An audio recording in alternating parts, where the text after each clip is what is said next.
এই লোকটাকে অবশ্যই চিনেন সবাই। ইনি ঢাকা ওয়াসার ব্যবস্থাপনা পরিচালক। ৮,০০০ কোটি টাকা দুর্নীতি করেছে ইনি। ইতিমধ্যে বিভিন্ন গণমাধ্যমে প্রকাশ পেয়েছেন। ওনার ১৪টি বাড়ির সন্ধান পেয়েছে যুক্তরাষ্ট্রে। একজন ওয়াসার ব্যবস্থাপনা পরিচালকের যদি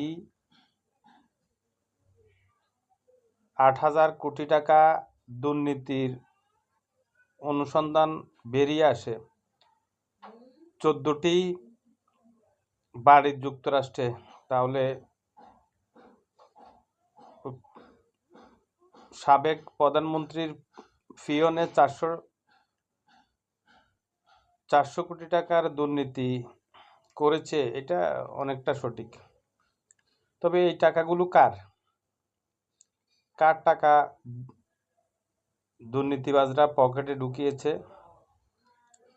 দুর্নীতি দমন কমিশন, যেটি আমাদের দুর্নীতিবাজদের বিরুদ্ধে লোক দেখানো অভিযান করেছে এতদিন, আমরা মনে করব এখন লোক দেখানো অভিযান। যদি লোক দেখানো অভিযান না হতো, তাহলে এই যে এখন যে দুর্নীতিবাজগুলো বের হচ্ছে, ওনারা আসলে কতটুকু ভূমিকা রেখেছে দুর্নীতি দমন কমিশন?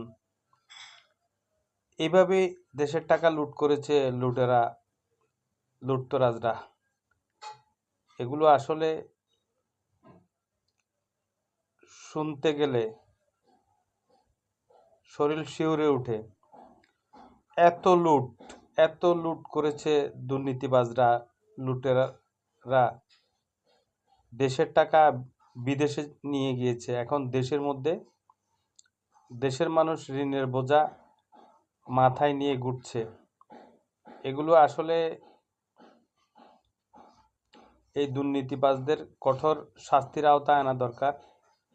এই ঢাকা ওয়াসার ব্যবস্থাপনা পরিচালক সহ যে সকল দুর্নীতিবাজ এখনো দেশে আছে এবং দেশের বাইরে আছে, এদের কঠিন শাস্তির আওতায় আনা দরকার।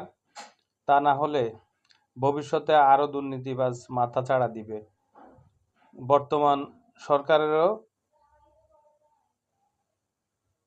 যারা কাজ করবেন, তারা এই ধরনের অতীতের যে ঘটনাগুলো ঘটেছে দুর্নীতিবাজদের যদি বিচার না হয়, তাহলে বর্তমানে আবারও দুর্নীতি হয়ে যাবে, দুর্নীতি চলতে থাকবে বাংলাদেশে।